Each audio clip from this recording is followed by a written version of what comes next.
On a November evening in 1955 in Argentina, an embalmer works on his most important project, the First Lady of the nation. After nearly 2 years of operating in secret, he hopes the rival party will stay ignorant of his magnum opus. But that night, 20 soldiers burst through the door and drag the body into the night. They have just taken his Evita.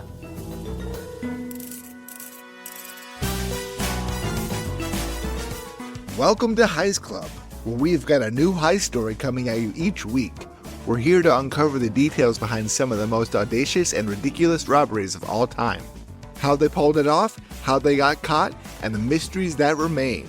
Bank heists, art heists, diamond heists, and other capers you won't believe. I'm Jesse. And I'm Todd. Welcome to the club.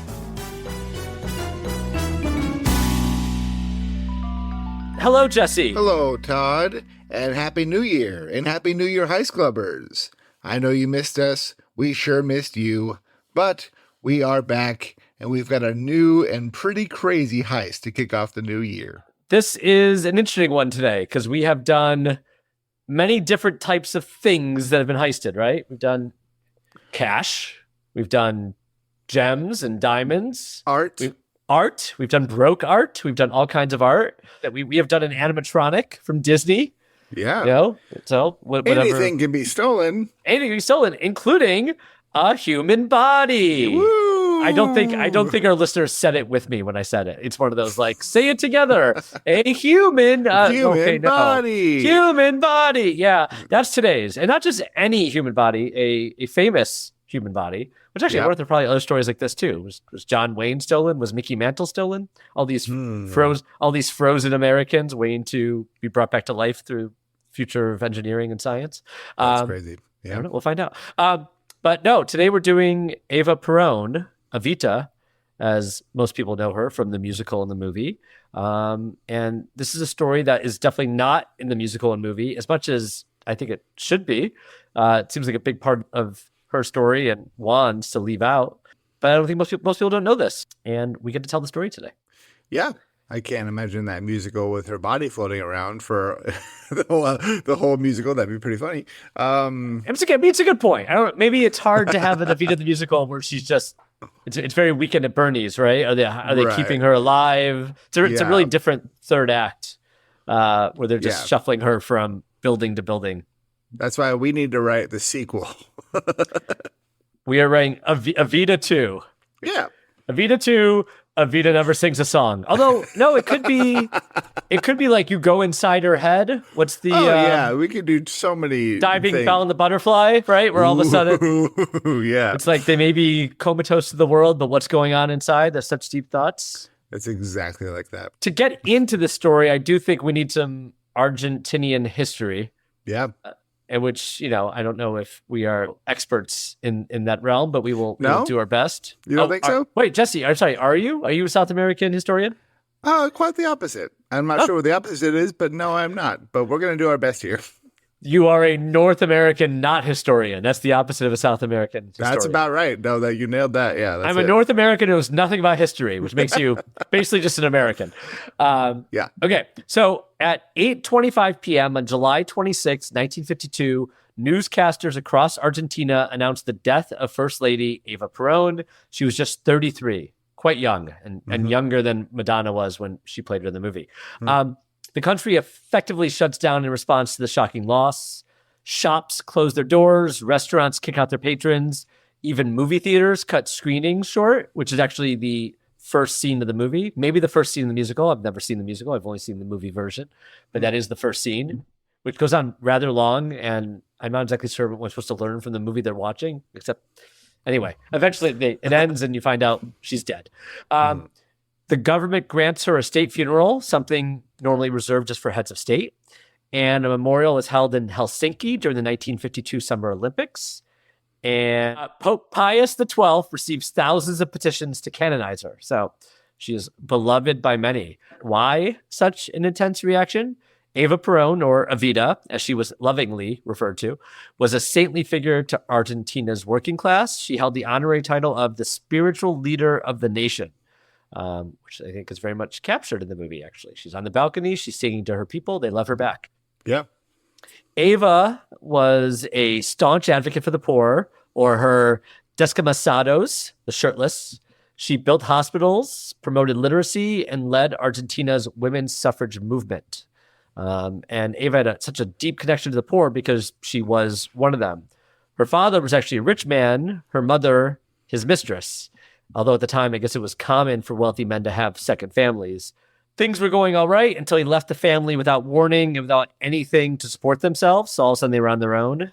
And the movie, you see that they actually try to go to his funeral later and they're not allowed into the funeral because they're the second family, which is actually also accurate.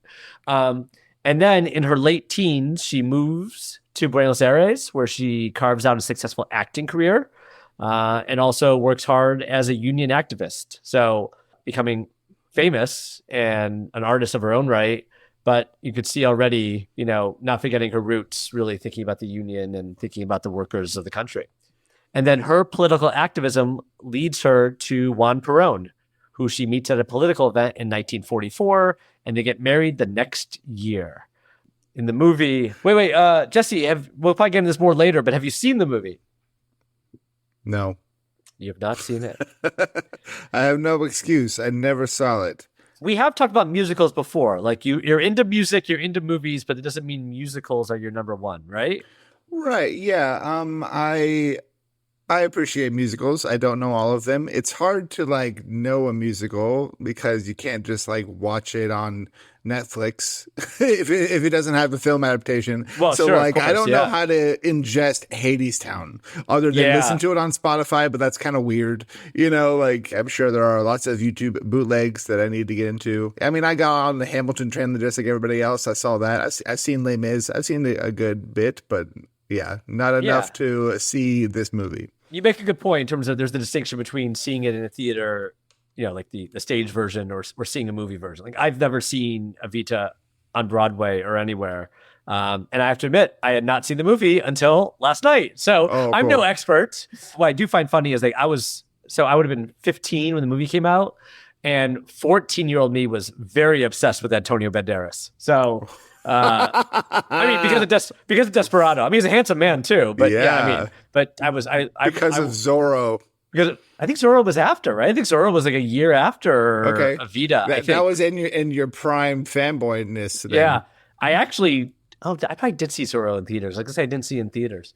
I guess it had to be directed by Robert Rodriguez for me to care. No, that's not true. I did see the Sly Stallone, Antonio Banderas, Assassins or whatever it's called. I remember seeing that in theaters. Yeah, you got really into Spy Kids then. Yeah, that's right. That's why Rodriguez. But I finally saw it last night. So I had never seen it before. As much of a fan of musicals as I am, and my family watches a ton, I somehow missed, Evita in, Christmas Day, 1996. But here I am. Yeah. Saw it last night, and we can talk more about it later. I only bring it up now because in the movie, they meet each other at an event, and she knows him because he's, basically going to become the president. And but he knows her as well because from her acting career. So they're both shy around each other and, oh, you're so famous kind of thing. Right. But yeah, I'm not saying that scene worked completely, but that is the scene. Then, so as I said, they get married the next year, and with her help, Juan Perón wins the presidency in 1946. In the campaign and in office, Ava was Juan's secret weapon. He was completely aware of her star power, which is true in the movies, but I think also just true in real life, walking around and speaking at events on his behalf. Her existence captured the hearts of Argentines and was a key in keeping his power. And now we say president, but he really was a dictator. Ava was the beautiful celebrity veneer that covered up, all the brutality and shady business. And she actually went on this European rainbow tour where she met with the heads of state and royalty. And that's just one case of her putting a lipstick on a pig, if you would, putting a good face on a country that maybe was not treating people correctly. And he was, governing as a dictator. Yeah, but she was also doing lots of stuff for the workers. It's kind of, on the surface, it doesn't seem like he would be the dictator, but yeah, it's just kind of confusing a little bit. It is. I mean, I think that's a good point in that we get a little bit more into that, but she does do good work in the country for union rights and also for women's right to vote. So she's getting things through. I just wonder how she made that work with her husband's politics. You know, did she just completely turn a blind eye to it, or she really didn't realize? I don't know. She seems too smart to not realize who she's married to. Right. However, good place to start. However, it's always a good place to start. However, her unstoppable star power is short-lived. In 1950, while Eva gives a speech, she collapses.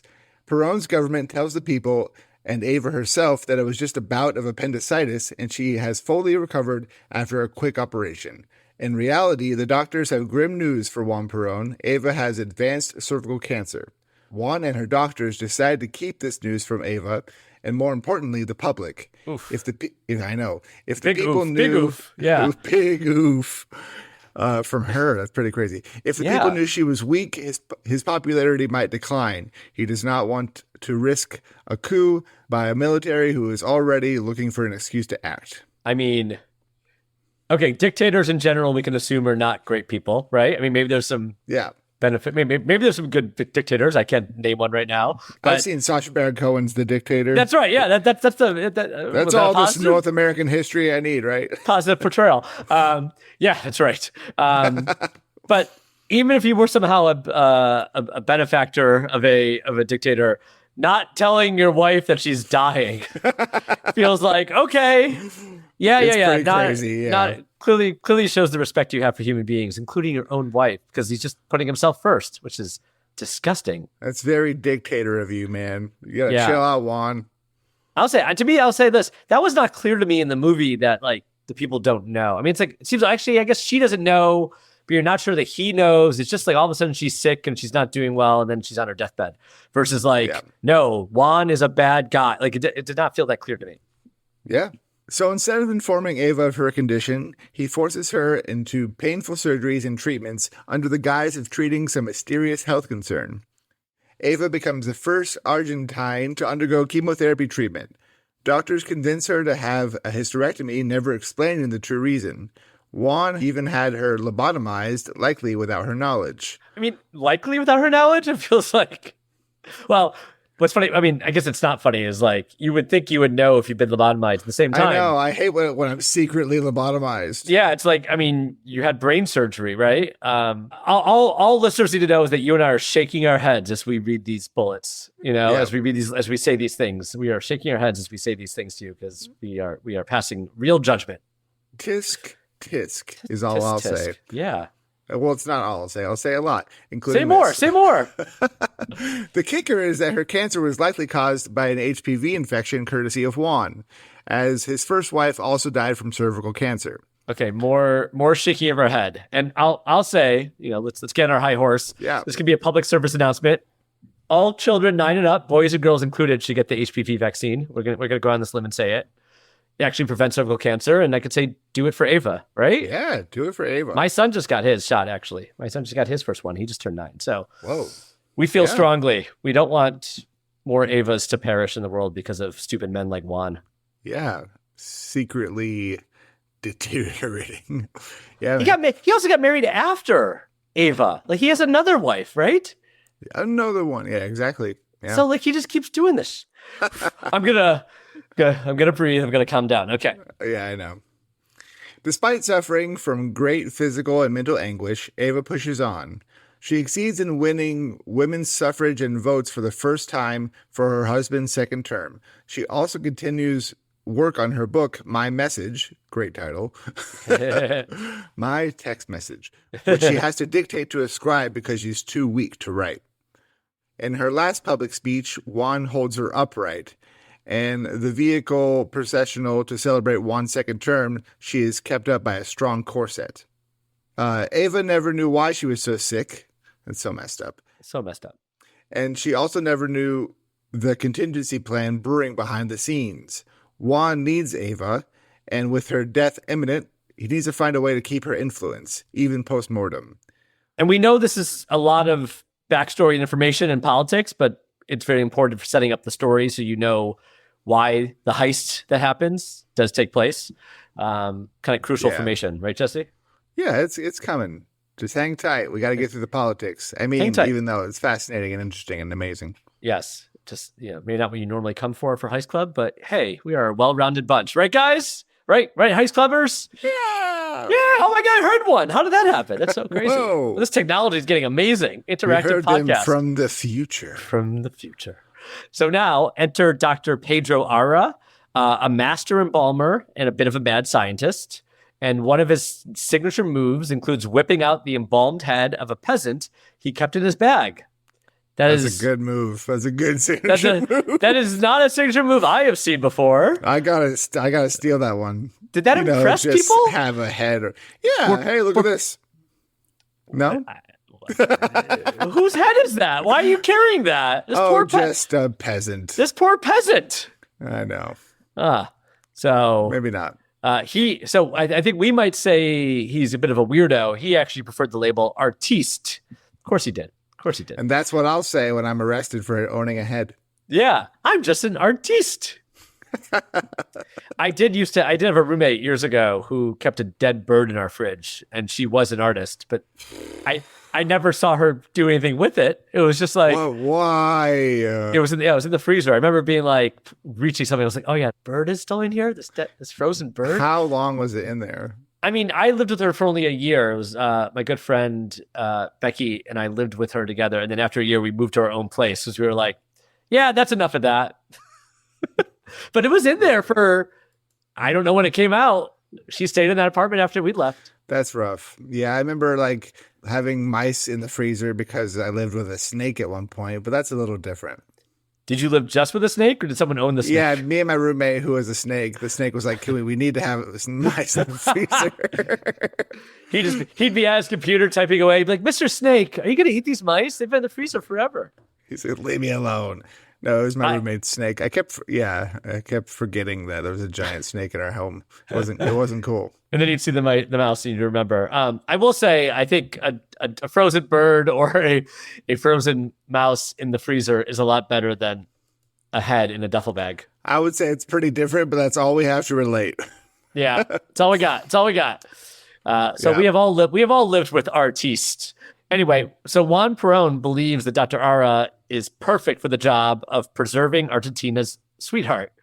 If he could keep Eva frozen in time for decades to come, yes, decades, that's what Juan had in mind, Juan can wring out all the goodwill from Eva he can, even in death. Basically, he's using her so he can hold on to power. Right. He knows that she is his secret weapon, and maybe without her, the people might not love him, and they might easily see past her. She's not there anymore to see all of his misdeeds.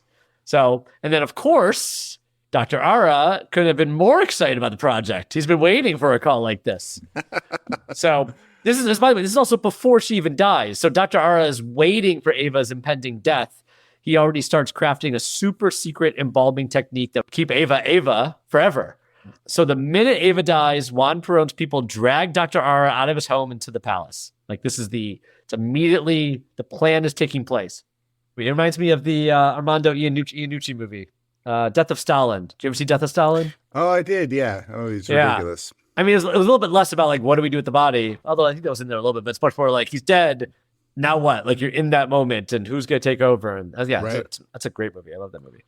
I could see, we'll get there later, but I could see an Armando Iannucci-esque movie about what happens to Eva after she dies. I mean, not to make light of the dead, and maybe Stalin deserved it more because he was a terrible human being. Eva was not a terrible human being, and I don't mean to make light of how her body is treated, but like this becomes comical places. It is so ridiculous and over the top. Oh yeah, I could totally see a wacky comedy of this. Yeah, and that's what it's going to be. Evita 2. Evita 2. It's a music comedy. It's like The Producers. It's just like The Producers. Just like The Producers. Yeah. Weekend at Bernie's meets The Producers. That's our pitch. That's it. Meets Evita, literally. So within an hour, this is Dr. Ara, begins his super secret embalming technique. And by the next morning, he declares she is completely and definitively incorruptible. But he's far from finished with his masterpiece. He can't settle for incorruptible. He wants to create the appearance of artistically rendered sleep. We have pictures. It's crazy we have these pictures. Oh yeah, I'm looking at a dead body right now. I mean, for keeping it a secret, I'm shocked anyone would take pictures. We have Dr. Ara and what looks like an assistant, because one is very bald and one is not. And one has Ava just laying there, honestly, looking peacefully sleeping. This is the artistically rendered sleep, you would say. I mean, it looks pretty believable. And the other one applying a heavy dose of makeup, a heavy dose of something. This is What an artiste, I would say. Yeah. I mean, I will say I'm glad to see these pictures because, again, they're just a reminder this was literally a human being this is being done to, Right. So, while, again, comical at times because of how over the top it is, it's like, again, It's not dark comical. and weird. Yeah. Seriously. So, despite Dr. Ara keeping his recipe close to his chest, we do know some aspects of Dr. Ara's technique, his embalming technique. He kept all her organs intact, which is actually quite unusual for embalming.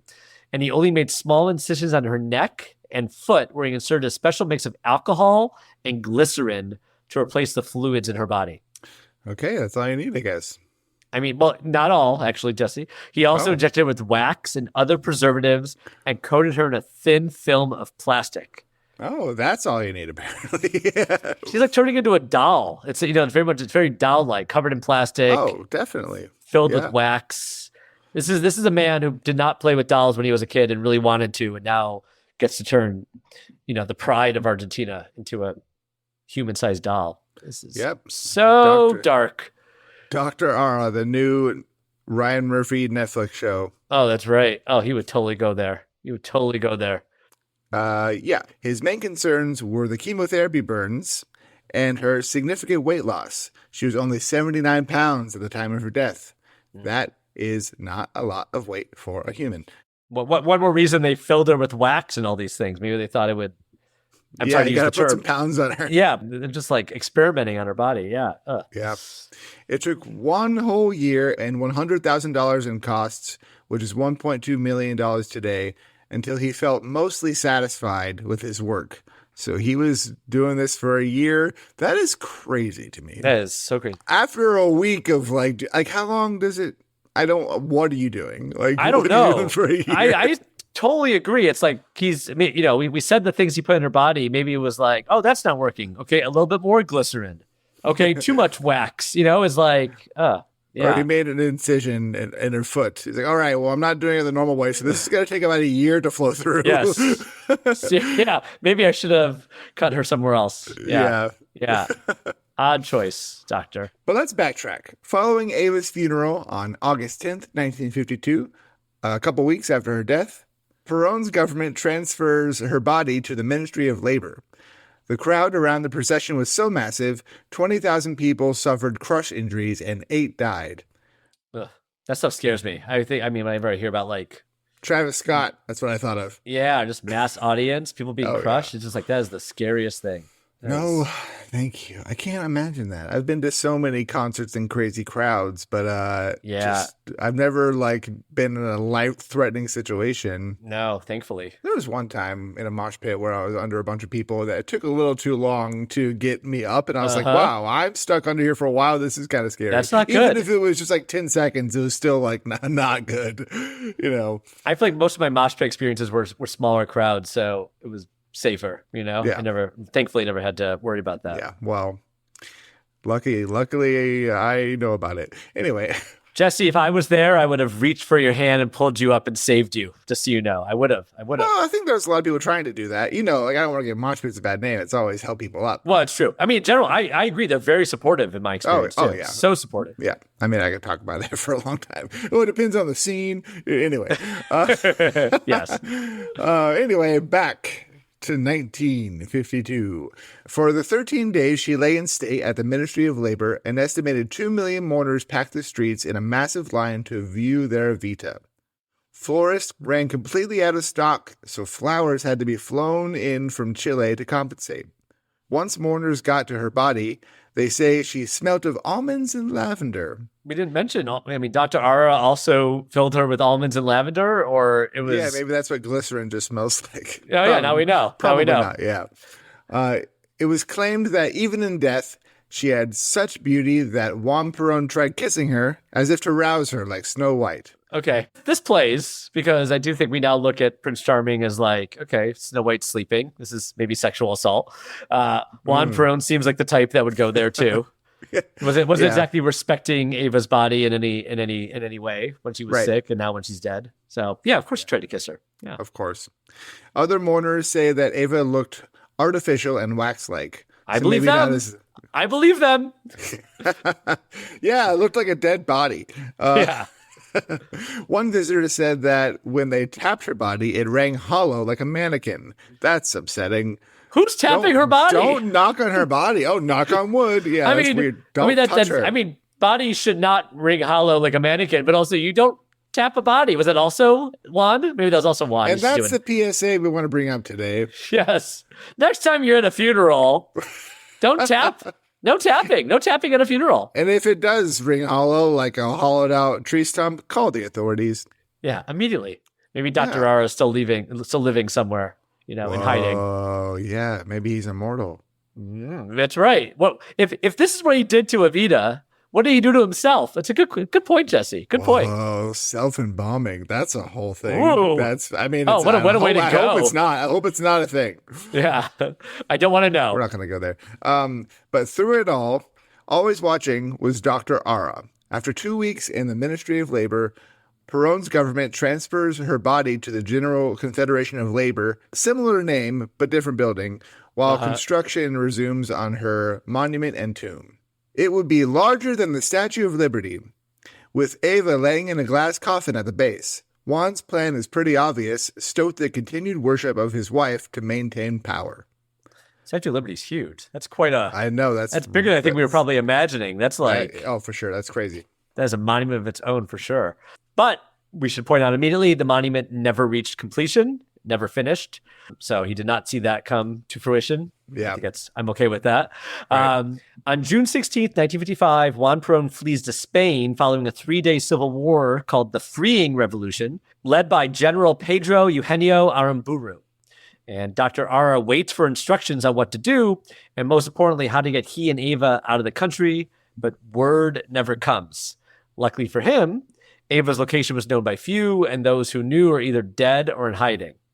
So they have successfully stolen Ava's body at this point, basically, right? No one knows where she is. They only have her. So we may have buried the lead or whatever, but like she's basically been stolen. Like it's not just they're doing work on her. It's the people who don't know where she is. They can't find her. And really only becomes obvious once Perón leaves the country.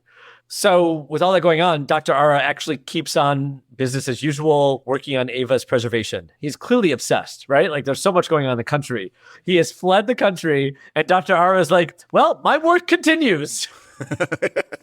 Like, why? Yeah.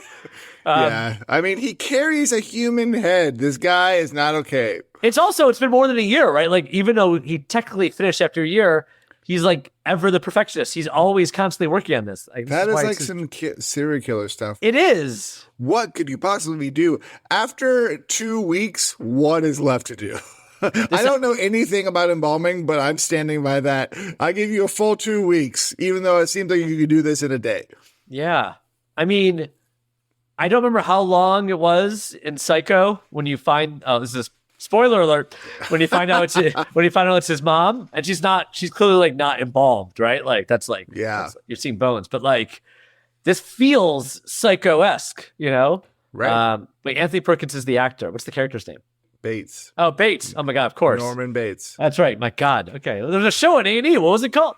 Bates Motel. This feels very Norman Bates-esque. Like this obsession with Ava is like Norman's obsession with his mom. Yeah. Yeah. It is pretty creepy. And yeah. Only this is real. This is a real person. I know. We don't want to gloss over how weird this doctor is. Reminder, real person. It's like every 5 minutes, you keep saying that. Yeah. Like, I mean, when a beautiful work of art is stolen from a museum, it's sad and we hope it's preserved and not destroyed and all those things. And we talk about that. But this is next level. Like, yeah, this story is interesting. We're not sure who to root for here. We're just kind of like, Dr. R seems insane. Juan is a dictator. I know. I mean, we're just rooting for like Ava's body to be like, put in the hands of her family, right? Yeah. Like, Well, I personally hope she recovers. Oh, you think she's gonna Like once the wax leaves her body, it's like, oh, now we know the cure for cancer. It was wax and glycerin and plastic. Glycerin and Man, Dr. almonds and lavender. He knew what he was doing. Yeah. Nobel Prize for that, man. Yes, it was my plan all along. That's what I was working on. That's it. Liar. So Dr. Ara does also have a contingency plan in case the new regime comes sniffing around. He teams up with an Italian sculptor and makes 2 identical wax copies of Ava's body, one to hand off to the new regime as a fake, and one to give to her family to bury. Wow. Okay.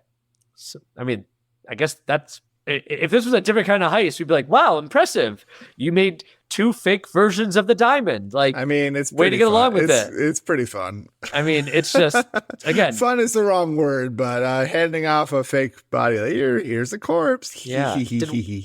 Did wax museums exist at this time? I guess they did, right? They probably did. I remember those being like part of like Coney Island and stuff. So I'm just thinking like, is this the first ever wax body for wax? No.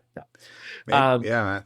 So while he has that plan with the Italian sculptor, of course, Dr. Ara would keep the real one to keep preserving as his pet project. Ugh, creepy. Things changed, though, in 1955 when the General Confederation of Labor building passes into the hands of the Argentine Navy. And when officers get there to inspect the new space, Dr. Ara greets them and opens the doors, revealing a glass slab suspended by ropes from the ceiling, holding the body of Eva Perón. Wow. Is intense. Surprise! Yeah. I'm getting images of like the movie The Cell. Oh, yeah. That's what the way the body's hanging from the ceiling? Yep. Yeah. Or there's like the glass. Yeah, there's a lot of that. I've not seen that movie in a long time, but I just saw an interview with Lucy Dacus where she talked about that being one of her favorite films she's seen many, many times. Interesting. That movie is pretty wild. That movie is crazy. Yeah. Tarsem Singh, right, is the director? Yeah. Oh, they got to do The Fall, right? Yeah. Anyway. And now, so former general, now de facto president, Aramburu, learns that Ava's body is still in Argentina, which is a big no-no. In the time he rose to power, he made Peronism illegal. Someone even speaking Juan or Ava's names results in punishment.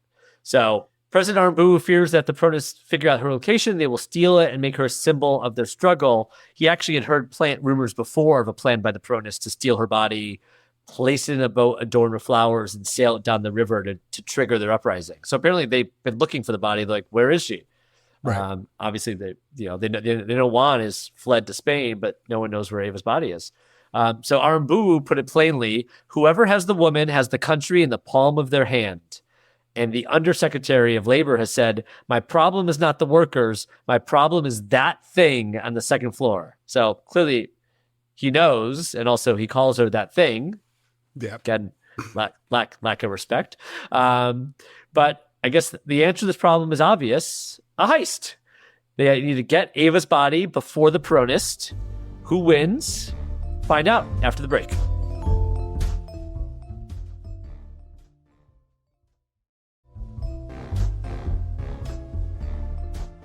We're back. After Argentina's new government discovers the location of Ava's body, it's a race against the Peronists to steal Ava's body. Aramburu finds the man for the job. Head of Army Intelligence Service, Lieutenant Colonel Carlos Eugenio Mori Koenig.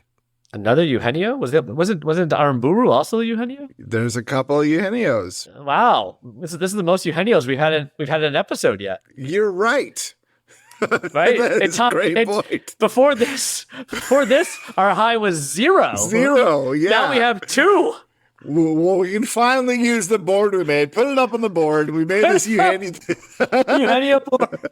Oh, man. Board. We spent a lot of money on this board. I'm glad we get to finally use it. We are going to freak out next time we find a Eugenio in a script. Eugenio, another one. Who had a son named Eugenio. There we go, Eugenio. Throw it up on the Eugenio board. No. Second place with 1. Every home needs a Eugenio board. Yeah, 1. All right. Okay. We got all the Eugenios out of our system, I think. Okay. The scheme is simple enough. Koenig will use his status to get into the General Confederation of Labor, steal her from Dr. R's clutches, and give her a Christian burial in a secret location in Buenos Aires. So this is This is the real heist. I mean, again, I think we said earlier her body was basically stolen from the people, but this is a full on. I have a plan. I'm getting the body out of town. Like, we'll see how it goes. We'll see how it goes. Once the possibility of revolt fizzles out, they return her to her family. Yeah, that's the plan, right? Idea is that they'll get her out of town, and then, the revolt's gone. Sure. Now her family could. Everyone keeps saying that. Everyone's like, no, eventually I'm going to give her to her family. I swear, I'm a good person. And no one seems to be rushing to do it. Yeah, Kanan doesn't seem like he's going to do anything weird anytime soon. Yeah. Give her family the wax body version. Give her the wax version. Give them that. Yeah. Yeah, come on. That would be so upsetting. Thinking you have your daughter's body. Anyway. Oh, man. Moving on. Mburu's choice of a Christian burial is not a popular one amongst his cabinet. Others wanted the body tossed out to sea or incinerated, a much easier task than a secret burial. Despite his hatred for all things Peron, Aramburu is a strict Catholic, so he's very against desecrating the body. Good for him.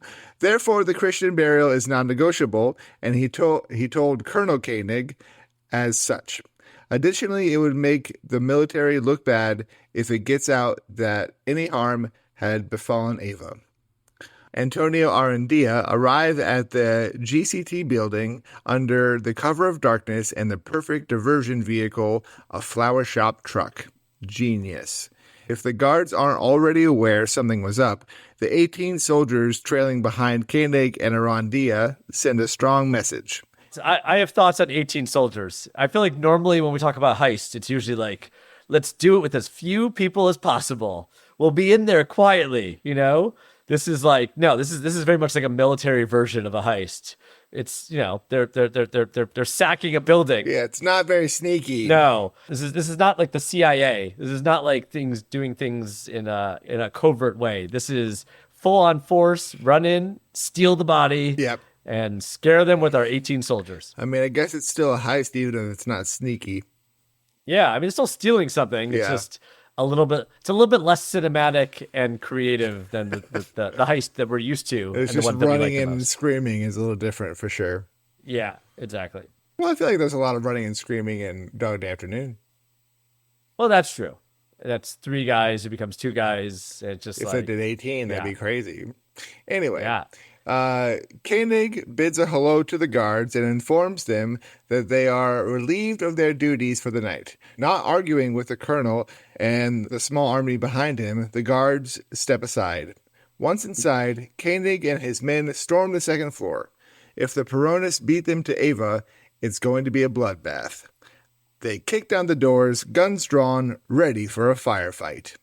Instead, it's just Dr. Ara, who has no choice but to surrender the body and save his life. But his art project... I know. I was going to say, I'm actually shocked that, Dr. Ara would be like, I guess just take the body. I feel like he would fight the most. He would throw a scalpel at him or something, but what are you going to do? Don't take my Ava. Yeah. I feel like he has no other companions in life. This is he's like his my only wife. friend who he talks to at night. Exactly. Yeah. No, I just need one more year. Yeah. Still tinkering. She's not perfect yet. Yeah. And about those wax bodies, Koenig cuts a finger off of each, including the real Ava, to figure out which one is a real human body.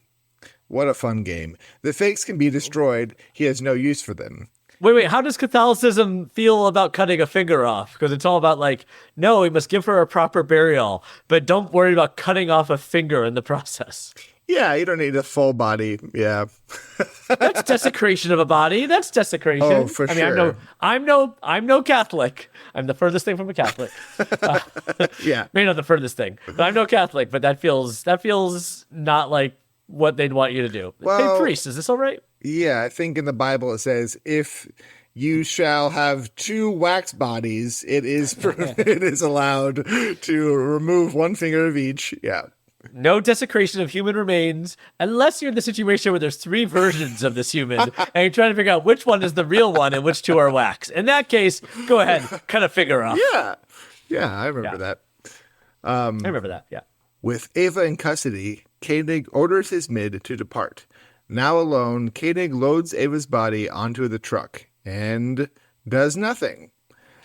Koenig faces a dilemma. He has to obey his new president, who ordered him to bury Ava, but he hates her and everything she stands for. He was a part of the uprising against her husband, after all. Of course. He would much rather dump her in an incinerator and call it a night. Oh, so Koenig's really the hero of our story. We know now. Another good guy who just wants to dump a body in an incinerator. Yeah, that's what I'm not sure who to root for. Maybe, I know at the end of episodes we normally give diamond ratings to the heist overall, but I think we should give diamond ratings to the men in the story. There you go. Yeah. From worst to worser or something, Yeah, because that's they're all funny. terrible, terrible people. We'll do a ranking system. We'll do a ranking video. First we rank our Eugenio's, and then we rank everyone else. You got to rank your Eugenio's. Okay, got to rank your Eugenio's. If you're not doing it, what are you doing? Why are we even here? Why are we even here? Yeah. So he decides to sleep on it, literally in the truck. When he wakes, he finds himself surrounded by candles and flowers. Have the Peronists discovered him already? Why is that the scariest thing I can think of? I hope I'm never just wake up in my bed, I'm surrounded by flowers and candles. That sounds very A24 horror movie. It does. Like, am I a ritual murder now? Is this what's about to happen to me? Yeah. Who brought flowers? I'm alive. Yeah, that's pretty terrifying. Not taking any chances, he abandons the truck and loads Ava into a new one.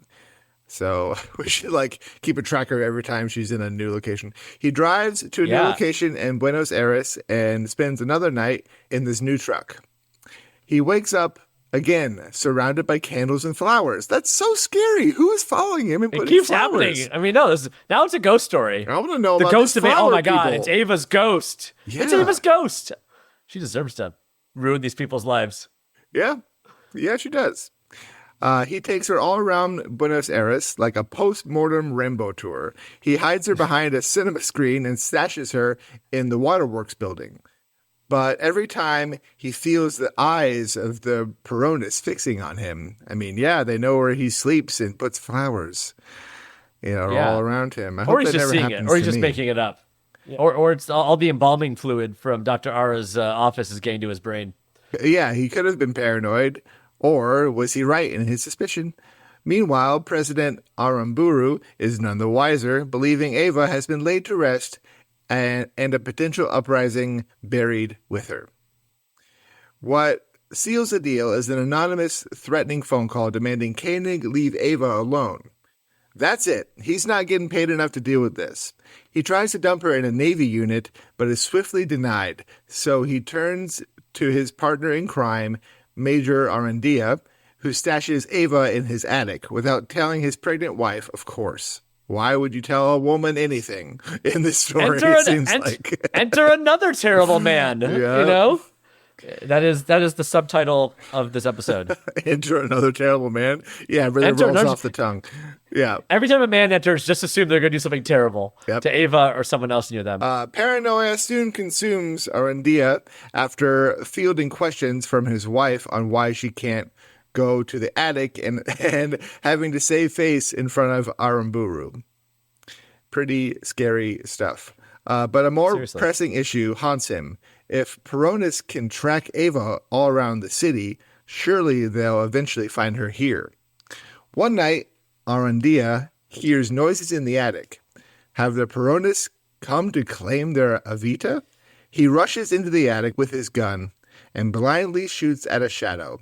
When he turns the light on, he sees his wife dead on the floor. Oh my God. That is rough.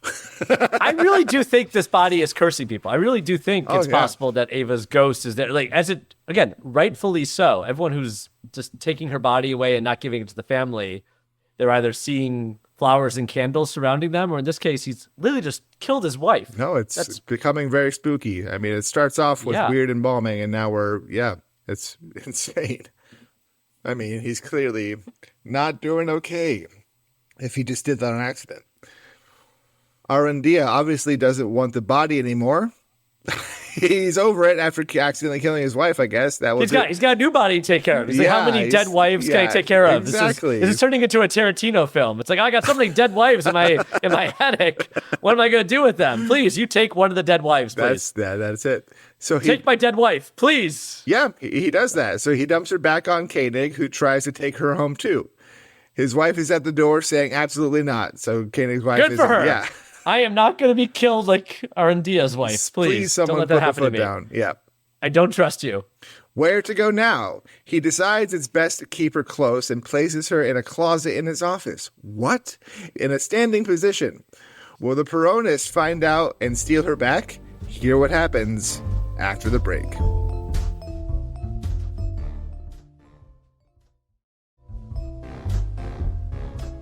Welcome back, Heist Clubbers. After many failed attempts at stashing Eva Perón's body around the city and even at his colleagues' homes, Colonel Koenig decides to keep Eva close in his office.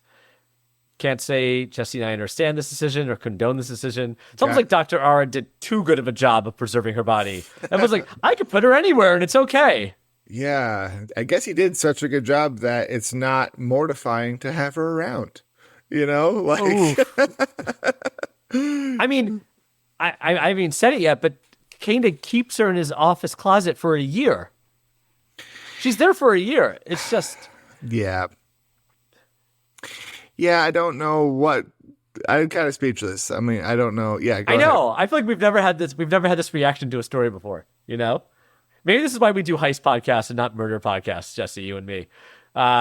We can't handle one body and what's happening to it. I mean, we're just emotionally attached to this. This is so ridiculous. Yeah, no, I just think it's pretty dumb and like what's wrong with him? I think he's already broke in his brain. Like, why? That's some serial killer stuff. Like, what are you doing? Yeah. And it just lets everyone think, no, she's buried. It's fine. We did the Catholic thing to do. Yeah. But no, this is insane. Okay. Having a standing dead body as your office mate for a year is not great for your mental health. We are not surprised. Yeah, we don't endorse that, just so you know. This is yeah, I'm not sure if that was clear so far. Heist Club is not supporting this activity. I'm not into it. Then or now. That's just me. Sorry, going out on a limb here. That's just me. Jesse, it's bold statement. Hot take from Jesse right now. Wait, what's behind my closet right now? What's in my closet behind me? Wait, Jesse, open the closet door. No. So colleagues notice his drastic change of behavior and new habit of binge drinking. Totally get it. Yeah. Koenig eventually slips up and shows Ava off to some of his closest friends, who are likely horrified. Of course. I guess this was Koenig's idea of a fun party trick, or he's just lost his freaking mind. Yep. Yeah, And then, I can't imagine being at a party drinking. Like, want to see something crazy? y'all want to see a dead body? You want to see a dead body? Yes. Y'all want to see a dead body?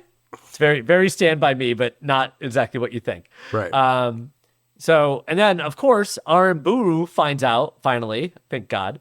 He fires Koenig, obviously, and Koenig's probably like, thank you. Yeah. Like, thank you. Relieve me of this responsibility. Yeah. Oh, my God. Yeah. So, new plan, get Ava out of the country, better yet, off the continent, and take it further over the Atlantic. It's like, honestly, like, I don't want them to bury her away from her family, but it's better than what they've been doing to her, you know? Her legs must be so tired. Oh, God, all the standing. Just standing up for a year. Yeah. I mean, and she has that little hole in her foot, too, you know? I know. So Aramburu leaves Ava's body under the charge of Colonel Hector Cabanillas. So enter new male character. We'll see if he can be any worse than the past ones. I will see. My hopes are not high. Come on, Hector. So he wants to dump her in the ocean. My God.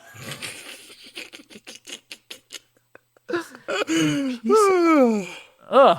Yep. Ava, I'm crying for you. You said not to cry for you in your song. I'm crying for you. Yeah, we got to. So he wants to dump her. He just wants to dump her in the ocean and get over with. Aramburu is adamant she receives a Christian burial, and we'll see what happens. So Cabanillas calls in help from some friends at the Vatican, of all places, and they provide false papers for Ava's boat passage across the Atlantic. That seems like a big fact, a big deal. The Vatican's in on this to some degree. Oh, Whatever. yeah, of course. Everyone has friends at the Vatican. That's crazy. Yeah, friends at the Vatican, of course. This is the only detail we have about that, but that's a big one. Yeah. So No, here we are now. It's May 1957. They bury her in the Musoccio Cemetery in Milan, which is the largest cemetery in the city, under the name Maria Magi de Magistris. Aramburu's government even pays someone to lay flowers at the grave every few weeks to keep up the ruse. So sweet of them. What a stand-up fellow. Yeah. But even with her body officially out of sight, the Peronists do not rest. For the next 13 years, that's right, we're jumping ahead 13 Whoa. years, questions remain, I know, and uprising constantly brews. So I don't know if it's the power of Eva or it's the power of Juan, but these Peronists clearly, like, they're not giving up their fight. Yeah.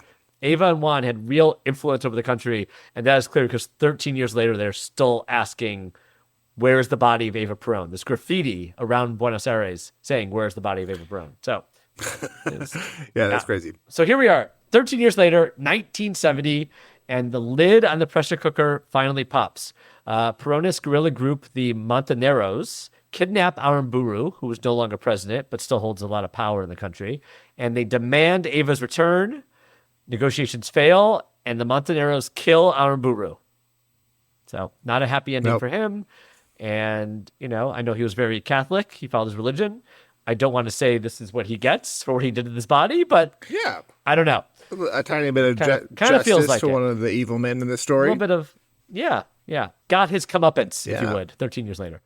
In an attempt to cool everyone down, the Argentine government legalizes Peronism and sends Colonel Cabanillas and a priest to Milan. Basically like, hey, can we get our First Lady's body back, please? And because Eva is so special to the Argentine people, they must have had a very respectful and reverent procession. Right, Jesse? Of course. Nope. They load her into a bakery truck and send her to Madrid. How many trucks has she been on, Jesse? Is this her third truck? That's worse than a flour truck. It's true. What's worse than a bakery truck? How could it get more insulting? Ice cream? An ice cream truck? Ice cream truck. Well, because that's frozen, Well, right? I'm just imagining, like, Yeah. you know, like the ones you see on the streets with all the white van with the little. I would say an Amazon delivery truck would be worse. That did not exist then, though, so it's probably not possible. No, that's right. They load her into an Amazon truck. Somehow they load her to an Amazon truck. The first ever, and that's They got where her to Madrid in 2 days. Yeah. It was, they had Prime, was a quick Yeah. delivery. That's right. Why Madrid? Because Juan Perón was alive this entire time. He's still in Madrid. He is alive, waiting to, basically, I think he probably wants to return to power, right? He's waiting for, he's not doing it himself, but he wants all of his followers to lead this uprising, get him back in charge. So, but now Juan and Eva are reunited. Yay! Woo! What a happy ending. We finally got there. Woo! Those who witnessed their reunification say that Eva was immediately removed from the coffin and placed on a marble dining table so they could assess the damage. And of course, who does Juan call? His old pal, Dr. Pedro Ara. I bet he's so Another reunion. pumped to get back at it. My Eva, she's mine again. Yeah. You found her. And then he asks him to tend to Ava's body, which Dr. Ara happily boards a plane to do so. Probably the first plane, doesn't even pack her bag. Right. He makes some tweaks here and there, and when he's finished, he stages her in Juan Perón's dining room. Has the lady not been through enough? Is she laying down at least? Because, you know, don't make her stand. You think is there a bench she can lay on in the dining room? She's not just sitting at the table. She's not just standing on the dining room table. But Dr. Ara, this is actually a surprise to me, can't be with Ava 24/7 in Spain. I would assume he would happily do that.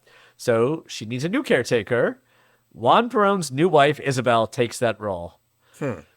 Okay. Isabel, can you please at least show that women in the story can be better than the men, please? I mean, she takes care of her. Yeah, that's pretty crazy. Go ahead. I mean, this is also like quite an ask, right? Yeah, it's a lot. Isabel, who might secretly have cancer too, that Juan gave to her. We don't know. Hopefully not. Dang, yeah. But every morning, Isabel cleans the body and styles Ava's hair. Terrifying. Okay. Terrifying. I mean, Yes, I hate it. I'm going to throw up. At least being respectful compared to everyone else so far. It's also, I mean, I know you have thoughts. You want to say something? No, I'm just imagining what that does on someone's brain. Every day I wake up and brush dead hair. Yeah. It's also rumored that Ava sometimes stayed in Isabel's room as per the orders of her spiritual advisor, who said that Ava's spirit might transfer to her. Maybe. Maybe. Is that a good thing? I guess Ava was a good person, yes, but like Isabel believes this? that'll help her support her husband and Yeah, his fight doesn't to that take mean over that Argentina again? Yeah, doesn't that mean Isabella dies? I don't understand that. That's funny. Yeah, this is a very Tales from the Crypt type story all of a sudden. Right.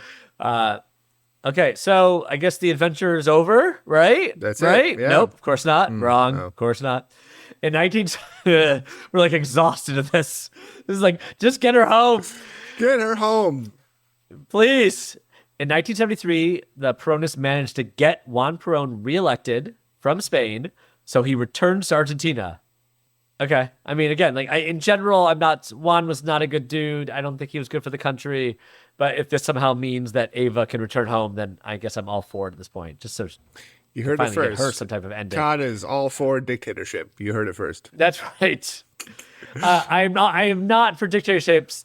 Unless a proper burial needs to happen. Yeah. Unfortunately, though, what I rooted for actually does not come to fruition immediately. So he returns to Argentina, but he does not bring Ava. He hopes instead that Isabel, who is also his vice president, will have the special sauce instead. He's like, no, I don't need Ava. I got Isabel to play that role. Right. But his presidency is actually short-lived. He dies in July 1974, death of a dictator. So both Juan and Ava are dead. Are we done now? Is that it? Is the story finally No. done? No. A few months later, the Montoneros exhume Aramburu's body. No one has any respect for dead bodies in the story. And hold them for ransom until Isabel returns Ava to Argentina. Okay, I guess in this case, I support the Montoneros and their Yeah. stealing of a dead body. Exhume Because it that gets body. Ava's dead body back to Argentina. Isabel quickly agrees. Thank you, Isabel. And she flies Ava from Spain. So she's returning home. But we have a problem. Dr. Ara is also dead. It does not seem like a big problem to me. I'm fine with this man being dead. But the problem is, who will keep Ava? Well, who will take care of her? Who will keep her Ava? Who will keep Ava Ava? If you Yeah. will. And the job goes to Dr. Domingo Telechea, who gets the job offer via kidnapping by government agents from a bar. Okay. This story is wacky. I know. I need a good old fashioned jewel heist to like cleanse my palate after this. Yeah. So Telechea recalls the experience, saying an agent told him, he said to me, "We've got a job for you. You've got to restore the body of Ava Perón." And then Oscar Ivanisevic, which is Ava's former personal physician, also gets called in for the task. Please let these men be better than the other men. Yep. Dr. Telechea noted that even though her feet suffered from some decomposition due to standing, and her body suffered some damage from constant transport, and that missing finger Dr. R's work held up for 20 years. So I mean, Dr. R actually was good at his job. Yeah, if you because would. because he's an obsessive weirdo that spent a year on it. I mean, we have a picture, though. We have a picture. This does not really look like a human. This looks like a wax figure at this point. Look at this picture. I think he did too much. I mean, I guess that's better preserved than most bodies after 20 years, but that's I don't know. That looks fake. Probably the body that's had the most like work on to be super embalmed. Anyway, Maybe. I mean, Ho Chi Minh, right? I mean, what who are the other despots Yeah. who were laid in state and you could still see them? I saw Ho Chi Minh's body when I was there. That was like 15 years ago or something, and well, it looked like Ho Chi Minh, I guess. Wow, I mean, okay. I never met him when he was alive. No? Who am I to make that judgment? You're right. We never met while he was living, but got it. I mean, some of those guys, they still look like themselves to a degree, and they just laid in one position for 20, 50 years, 60 years, right? Right. Ava had to Do a lot. ride in multiple trucks She's put to work for and sure. so much more. Yeah. Yeah. Ava is yet again displayed to the public in an open coffin next to Juan's closed coffin, even with plans to place them in a shared monument. But we know what happened with the first one. In 1976, Isabel Perón gets deposed and she flees to Spain, leaving Ava and Juan behind, giving Juan a taste of his own medicine, and the monument plans abandoned. Good. I don't know if this one was supposed to be as tall as the Statue of Liberty, but whatever it was, I don't think we needed it. Yeah, whatever Just it let her was, no body thanks. We don't need to know what it need to is. rest. Where's her family? Give it to her family already. Yeah. Instead of repeating General Aramburu's mistakes, de facto President General Jorge Rafael Videla quickly gives Ava back to her family. Woo! That sounds like a good We thing. did it! We got We did there. it! But why the rush? Why the rush? It took like a bajillion years. Why the rush? Jesse, you just said why the rush. Why are you saying that? Yeah. You're right. Yeah, take your time, guys. Yeah. A high-ranking military member said, perhaps because she is the only one who, even after death, we were always afraid of. How profound. Understandably. Oh, yeah. Because you did terrible stuff and you accidentally shoot your wife in the attic because of her. Yeah, exactly. That's your fault. And also, by the way, that is not Ava's fault. That is all these men. All these men. All these guys. Yep. All the president's men. All the president's men. All the president's men. Yeah, that's right. She was finally buried, in Buenos Aires after 20 years after her death. To prevent any more kidnappings, she lays in a steel bunker 20 feet below ground. It's believed to be able to withstand a nuclear attack. Okay. I don't know if you can see these. I visited La Recoleta Cemetery in Buenos Aires in 2010 with my wife, and we did go to Ava's tomb. So you can see pictures there. There's a lot of flowers on the big tomb, and then there's this little personal plaque. There's actually more than one plaque that says her name. But it's funny, I looked back at my notes from that trip, which is crazy. I kept notes, and I did make a note of her body being gone for 20 years. I did not remember that before we did this episode, but at some point in my brain, I knew this story. So in her plaque, it says Eva Perón, rest in peace. It says the years, and it actually says, "Don't cry for me as lost or far away," which feels slightly like a reference to the musical "Don't Cry for Me, Argentina." But obviously, yeah, she's referencing her own musical. You're right. Yeah, I don't think she is exactly. Yes, I think we think of it that way, right. And there's a thought, but the musical was not even out yet when this tomb was made, and I don't know. I think again, whatever my thoughts or people's thoughts might be on Ava and how she supported Juan, whether she knowingly helped him stay a dictator or not. I mean, she did, but did she know all the bad things he was doing? I think it was totally fine to cry for her while her body was missing for 20 years. That is a very understandable reaction to a body, lost. Sorry, Ava, we're crying for you. We're crying for you. Yeah. This is a heist like no other, and we hope we never have to tell another one like it. Yeah. I know. Yeah. I mean, that would be surprising if we did. It's pretty wacky. Yeah. After years of exploitation, both in life and death, Eva Perón rests in her family tomb, where admirers visit her to this day. While the story of her afterlife may be fascinating, her life story is just as intriguing. Playwright Andrew Lloyd Webber thought so and wrote the musical Evita, which premiered in 1979, featuring the iconic song "Don't Cry for Me, Argentina," as referenced 30 seconds ago. It really is the best song. And by the way, I looked it up. It was actually, I guess they did this with another piece before, but Tim Rice and Andrew Lloyd Webber. It came out as a rock opera album first, and then the musical came out. Yeah, I know I've heard of that happening sometimes, but that's what it was first. I don't know if it was immediately popular as the album, but yeah, then it became the musical and the film adaptation in 1996 as a reference with Madonna and Antonio Banderas and Jonathan Pryce. And then a stage revival in 2012. I know Patti LuPone has played Evita. Oh, wow. Obviously, Madonna did. And then it was just in London, a London run with Rachel Zegler in the titular role. And I think there's rumors that might come to Broadway in New York. We'll see if that happens. But she's supposed to be amazing at it. I don't know if you heard, when she does the Don't Cry for Me, Argentina, she actually leaves the theater. She goes to a balcony above the street outside the theater. And then there's video footage that people in the theater can watch. So if you're in the theater, you're not seeing her sing it live in front of you. You're seeing a video feed of her singing it outside to, the people who maybe couldn't afford to make it into the theater, which is very Evita, very Ava, and she's singing to people who are outside. That's pretty cool. Really pretty different. Cool. Yeah. Do they have people waiting for her to hear that song? Is there an audience gathered?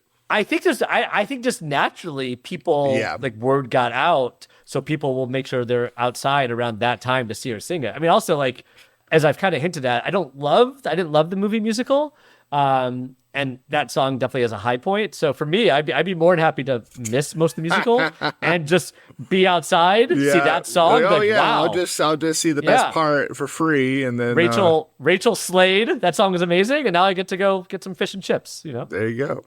Fun extra. We are not done heisting corpses. You thought the gross This is fun? drama. Yeah. Don't you love when This is bodies fun for stand you, up by Jesse? themselves? Oh, good. More. In 1987, burglars break into Juan Perón's tomb and sever his hands. Oof. Isn't that fun? They also steal Maybe he deserves his arm. it. I mean, that's terrible. I shouldn't say that. I shouldn't say he You think deserves it. But like, I mean, yeah, it's once again a taste of his own medicine. Yeah.